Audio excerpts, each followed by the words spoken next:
बंदरों से बिजनेस। एक गांव में एक दिन एक आदमी आया और उसने गांव वालों से कहा कि वह हर बंदर को 800 रुपए में खरीदेगा। गांव वालों ने देखा कि उनके आसपास बहुत सारे बंदर हैं, तो वे जंगल में गए और उन्हें पकड़ने लगे। उस आदमी ने हजारों बंदर $10 में खरीदे और जब बंदरों की संख्या कम होने लगी तो गांव वालों ने उन्हें पकड़ना बंद कर दिया। फिर उसने घोषणा की कि अब वह 1600 रुपए में बंदर खरीदेगा। इस घोषणा से गांव वालों का उत्साह बढ़ा और वे फिर से बंदर पकड़ने में जुट गए। जल्द ही बंदरों की संख्या और भी कम हो गई और लोग वापस अपने खेतों में काम करने लगे। अब उसने घोषणा की कि वह हर बंदर को 2000 रुपए में खरीदेगा। बंदरों की संख्या इतनी कम हो गई कि अब तो एक बंदर देखना भी मुश्किल हो गया, उसे पकड़ना तो दूर की बात ही।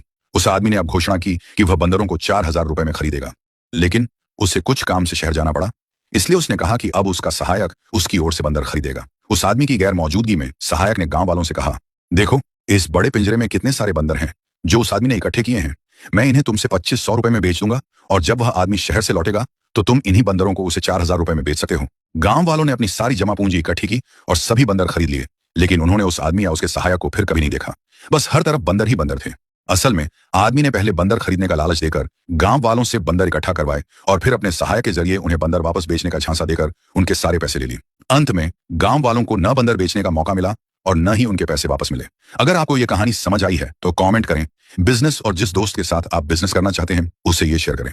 साथ ही ऐसी और कहानियों से सीखने के लिए जेनिथ अपलिफ्ट को फॉलो करें।